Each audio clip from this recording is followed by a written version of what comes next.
87. A visit to Cambridge.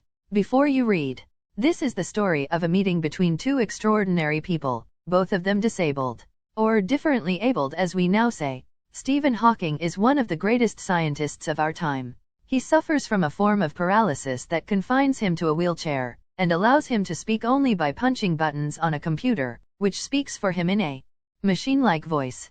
Firdaus Kanga is a writer and journalist who lives and works in Mumbai. Kanga was born with brittle bones that tended to break easily when he was a child. Like Hawking, Kanga moves around in a wheelchair. The two great men exchange thoughts on what it means to live life in a wheelchair, and on how the so-called normal people react to the disabled. Cambridge was my metaphor for England, and it was strange that when I left it had become altogether something else, because I had met Stephen Hawking there. It was on a walking tour through Cambridge that the guide mentioned Stephen Hawking, poor man, who is quite disabled now, though he is a worthy successor to Isaac Newton, whose chair he has at the university. And I started, because I had quite forgotten that this most brilliant and completely paralyzed astrophysicist, the author of A Brief History of Time, one of the biggest bestsellers ever, lived here. When the walking tour was done, I rushed to a phone booth and, almost tearing the cord so it could reach me outside, phoned Stephen Hawking's house. There was his assistant on the line and I told him I had come in a wheelchair from India. Perhaps he thought I had propelled myself all the way to write about my travels in Britain. I had to see Professor Hawking. Even 10 minutes would do. Half an hour, he said. From 3:30 to 4. And suddenly I felt weak all over. Growing up disabled, you get fed up with people asking you to be brave, as if you have a courage account on which you are too lazy to draw a check. The only thing that makes you stronger is seeing somebody like you achieving something huge. Then you know how much is possible and you reach out further than you ever thought you could. I haven't been brave, said his disembodied computer voice, the next afternoon. I've had no choice. Surely, I wanted to say, living creatively with the reality of his disintegrating body was a choice. But I kept quiet, because I felt guilty every time I spoke to him, forcing him to respond. There he was, tapping at the little switch in his hand, trying to find the words on his computer with the only bit of movement left to him, his long, pale fingers. Every so often, his eyes would shut in frustrated exhaustion. And sitting opposite him I could feel his anguish, the mind buoyant with thoughts that came out in corpses. Frozen phrases and sentences stiff as a lot of people seem to think that disabled people are chronically unhappy, I said. I know that's not true myself. Are you often laughing inside? About 3 minutes later, he responded, I find it amusing when people patronize me. And do you find it annoying when someone like me comes and disturbs you in your work? The answer flashed. Yes. Then he smiled his one-way smile and I knew, without being sentimental or silly, that I was looking at one of the most beautiful men in the world. A first glimpse of him is shocking, because he is like a still photograph, as if all those pictures of him in magazines and newspapers have turned three-dimensional.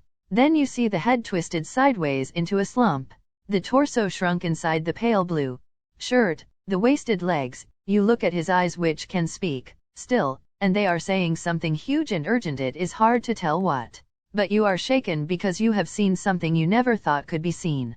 Before you, like a lantern whose walls are worn so thin you glimpse only the light inside, is the incandescence of a man. The body, almost irrelevant, exists only like a case made of shadows. So that I, no believer in eternal souls, know that this is what each of us is, everything else an accessory. What do you think is the best thing about being disabled? I had asked him earlier. I don't think there is anything good about being disabled. I think, I said, you do discover how much kindness there is in the world. Yes, he said. It was a disadvantage of his voice synthesizer that it could convey no inflection, no shades, or tone. And I could not tell how enthusiastically he agreed with me. Every time I shifted in my chair or turned my wrist to watch the time, I wanted to make every one of our 30 minutes count. I felt a huge relief and exhilaration in the possibilities of my body. How little it mattered then that I would never walk, or even stand. I told him how he had been an inspiration beyond cliché for me, and, surely, for others. Did that thought help him? No, he said, and I thought how foolish I was to ask. When your body is a claustrophobic room and the walls are growing narrower day by day, it doesn't do much good to know that there are people outside smiling with admiration to see you breathing still.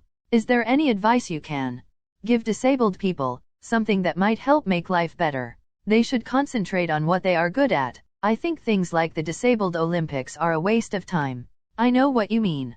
I remembered the years I'd spent trying to play a Spanish guitar considerably larger than I was, and how gleefully I had unstringed it one night.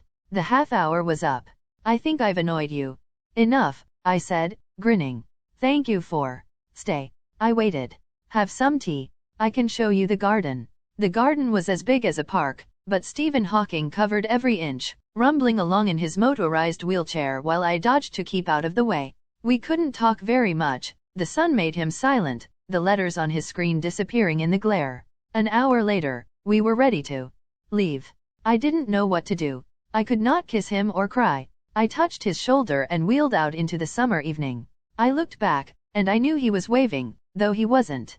Watching him, an embodiment of my bravest self, the one I was moving towards, the one I had believed in for so many years, alone, I knew that my journey was over. For now. No Firdaus Kanga from Heaven on Wheels. www.k